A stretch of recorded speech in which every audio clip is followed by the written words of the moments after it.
Hola, ¿cómo están? Bueno, nos hemos tardado un poquito para subir esta segunda clase que va a estar medio segunda y tercera junta. He tenido algunos cambios, unas cosas en mi vida que he tenido que acomodar durante este tiempo, pero bueno, ahora seguimos. Segunda y tercera clase juntas ahora. Vamos a tomar tres temas que nosotros temas sobre los cuales quizás ya hemos leído en algunos libros, pero nos quedan como algunos detalles a ajustar que para nosotros es bastante importante.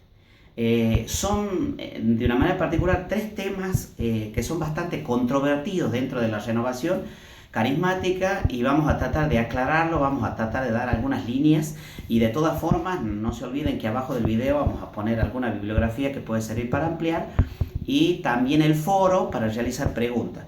Ha estado muy bueno lo del foro anterior, ya he tenido la oportunidad de contestarles a varios ahí. Cualquier duda que tengan puede sentir ustedes que es medio tonta la pregunta o como que no tiene sentido, pero en realidad pueden ser dudas comunes que hay y desde lo simple, lo sencillo podemos nosotros tener alguna desviación en algunos pensamientos o de creer que la renovación es tal cosa simplemente por no preguntar o por no averiguar, por no conocer o no estudiar también, ¿no? En este caso. Bueno, vamos al primero de los tres temas controvertidos. El primero es el bautismo en el Espíritu Santo, ¿sí? Muy bien el padre Gabriel, recuerdo que el año pasado en uno de los encuentros nacionales él marcó la diferencia entre la efusión del Espíritu Santo y el bautismo en el Espíritu Santo. Cuando hablamos de bautismo en el Espíritu Santo, muchos dicen el bautismo en el Espíritu Santo es un sacramental, no es un sacramento, sino más bien un sacramental. Pero en realidad no está definido para la iglesia como sacramental. No tenemos una celebración específica, no tenemos una liturgia específica que nos marque los pasos para la celebración del bautismo al Espíritu. Para recibir el bautismo al Espíritu nosotros tenemos todos unos días de preparación, ¿no? Que lo hacemos a través de este anuncio querigmático que está sistematizado una vez por semana y nosotros lo llamamos seminario de vida en el Espíritu Santo. Casi en el último o anteúltimo encuentro le pedimos a Dios que derrame una nueva efusión de su Espíritu Santo y recibimos junto a esta efusión el bautismo en el Espíritu Santo. ¿Cuál es el sentido? ¿Qué razón de ser tiene la necesidad? ¿Qué necesidad hay en nuestra vida de recibir un bautismo en el Espíritu Santo? Si nosotros ya hemos sido bautizados, hemos sido confirmados, recibimos la Eucaristía, reúnen un mismo espíritu, dice la liturgia de la Eucaristía, ¿no? a los que estamos comulgando en ese día, a los que recibimos esta comunión. Si recibimos la confirmación, que es la plenitud del Espíritu Santo, que ya hemos recibido del bautismo, que se aviva ahí en ese sacramento, entonces, ¿qué razón de ser tiene el bautismo en el Espíritu Santo? Vamos a ver una presentación interesante que nos hace el padre Yaniro Cantalamessa, que para nosotros es uno de los teólogos más importantes que tenemos dentro de la renovación. Nos muestra un aspecto interesantísimo, hace una reflexión teológica muy profunda en referencia a esto. Antes de contarle lo de él, le cuento que bueno, muchos autores han trabajado en referencia a este tema. Bueno, nosotros, yo ya les he recomendado un Pentecostés hoy, ¿no? Que comienza con los estatutos internacionales de la renovación y luego el padre Salvador Carrillo Alday realiza toda una reflexión sobre algunos puntos de este estatuto y se toman puntos y algunos aspectos sobre esto también que estamos tratando.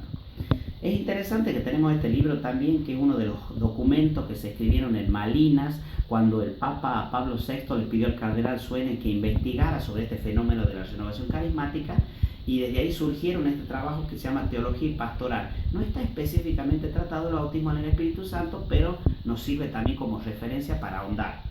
Donde sí se han tratado específicamente estos temas son el gozo y paz en el Espíritu Santo, que es del padre Salvador Carrillo Alday y que cuenta la historia de la renovación carismática y después habla de algunos aspectos pastorales.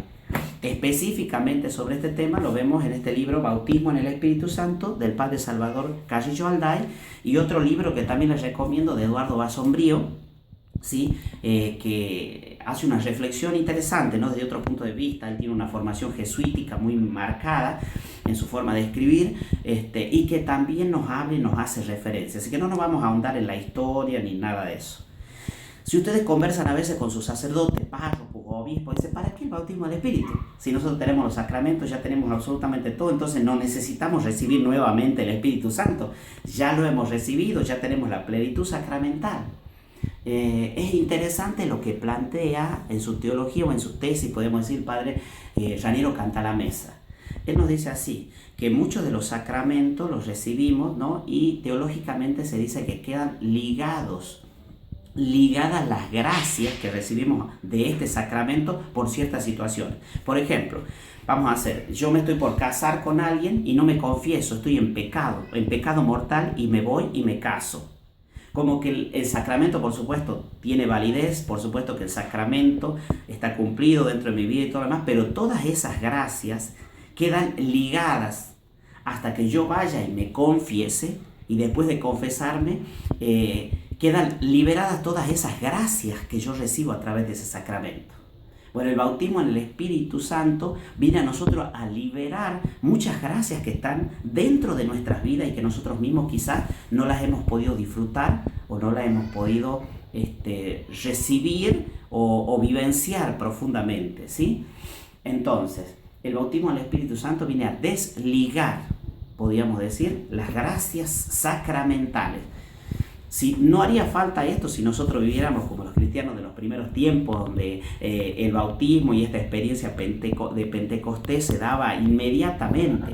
En esta vida y en este momento, en este tiempo abrumador, vivimos los sacramentos casi de una manera rápida, no los bautizamos porque tenemos que bautizarnos y estamos más pendientes de la fiesta que del bautismo en sí. Estamos más atentos de los anillos y del vestido que del casamiento y un montón de cosas, donde el vértigo de la vida, digamos, nos llevan a no saborear con profundidad ni prepararnos bien para recibir cada uno de los sacramentos. ¿Para qué hablar de la Eucaristía cuando estamos hablando del sacramento de una manera particular? Entonces el bautismo en el Espíritu Santo viene a nuestra vida a desligar las gracias que nosotros ya tenemos en nuestra vida, ¿sí? No aporta una gracia como particular, sino viene a liberar todo eso. Por eso la terminología también en muchos lugares, no solamente bautismo en el Espíritu Santo, sino también habla de liberación en el Espíritu como otra terminología más, ¿no? Que está interesante, porque creo que ahí es donde encuentra el sentido el padre Raniero a su tesis.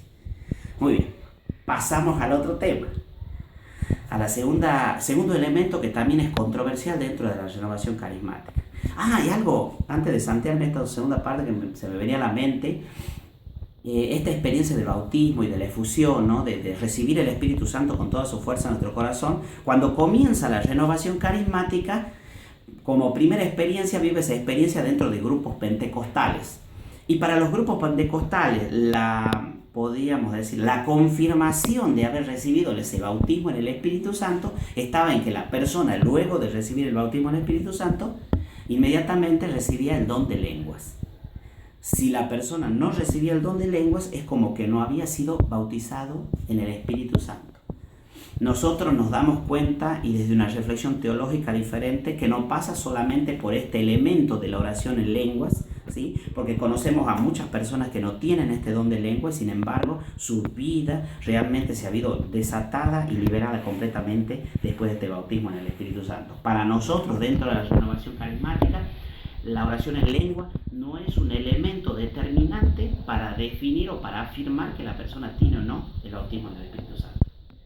Segundo elemento que forma parte de la renovación carismática, que es la imposición de manos, ¿sí? Algo que es bastante controversial, y explico por qué, porque a muchos sacerdotes o obispos no les gusta demasiado, ¿no?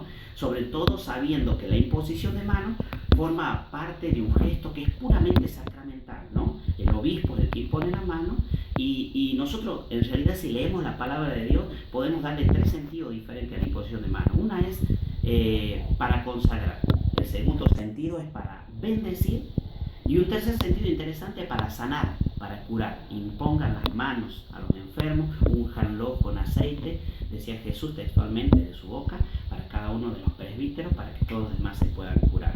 Entonces entendemos la imposición de manos como que puede tener diferentes sentidos, ¿sí? Para evitar a veces malentendido, siempre es recomendable que la imposición de manos sea sobre la persona, su hombro, qué sé yo, nunca no sobre la cabeza.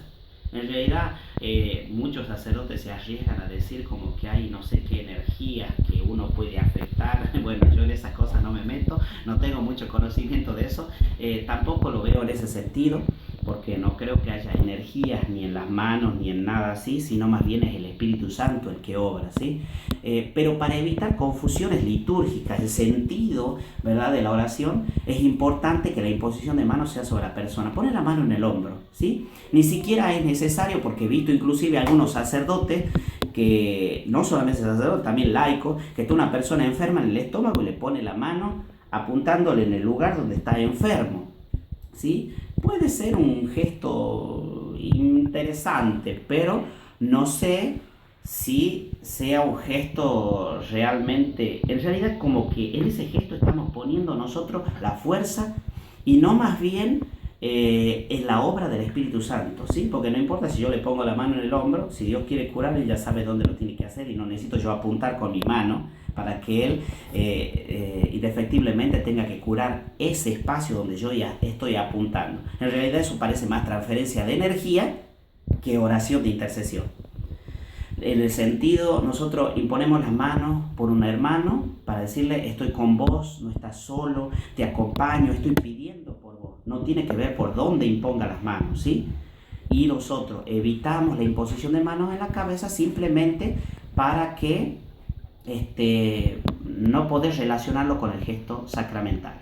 Vamos a hacer una pausa acá.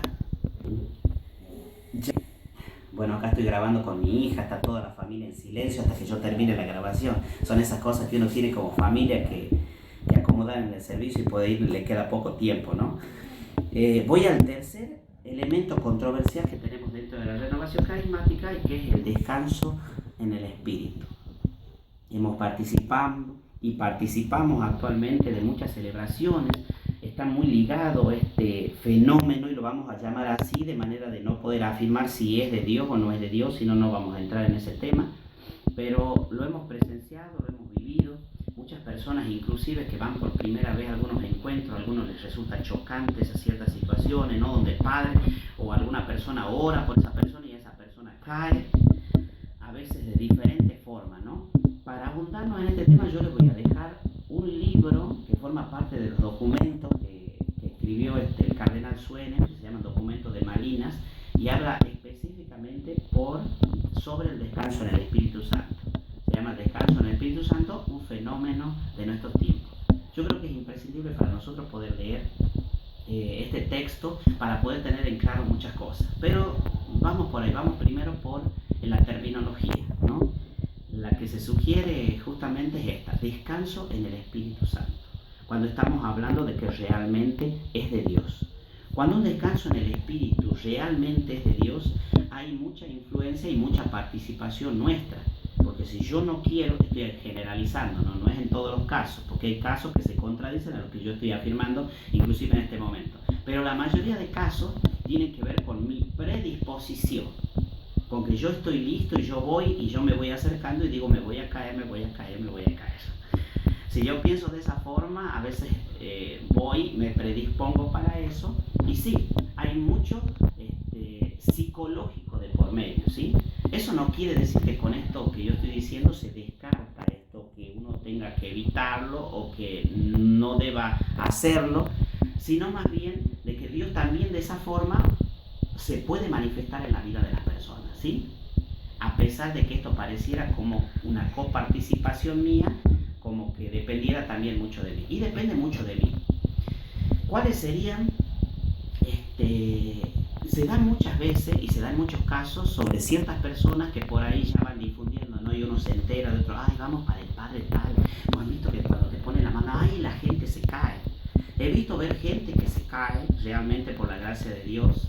He visto otros que ya se están cayendo antes de llegar, ya están como predispuestos a todo eso. He visto otras personas que en medio de toda la celebración se tiran al piso simplemente para no quedar mal, porque todos se están cayendo, y como que si yo no me caigo, no entro por lo menos en consonancia con Dios en ese instante, ¿sí?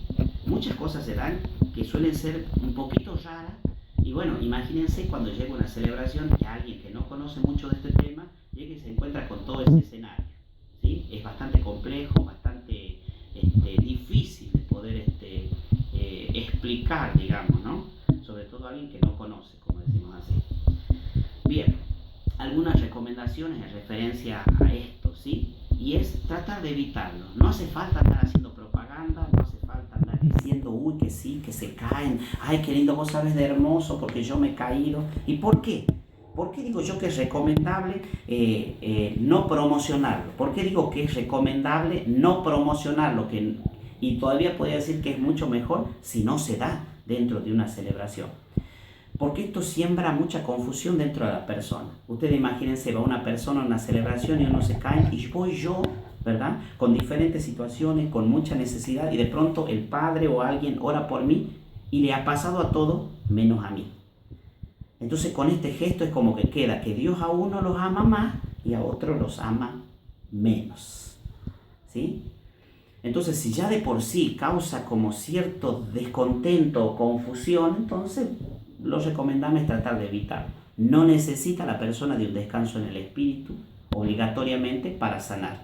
No necesita de un descanso en el espíritu para liberarse. No necesita de un descanso en el espíritu para decir que ha vivido una experiencia con Dios, ¿sí? Y vuelvo a repetir, que no con eso quiera decir que está mal, que no corresponde y que no es de Dios, ¿sí? Porque hay muchos casos que sí son de Dios y uno se da cuenta por los frutos que va viendo. Al fin y al cabo, tenemos dos criterios de discernimiento en referencia a esto. No solamente los frutos, que eso es uno, los frutos, para poder darse cuenta si realmente es de Dios. Pero el segundo elemento que tiene que haber es que esos frutos permanezcan. No puedo contentarme con que se ha sentido bien y se ha llenado de paz y ha llegado contento a la casa, sino que eso debe durar en el tiempo.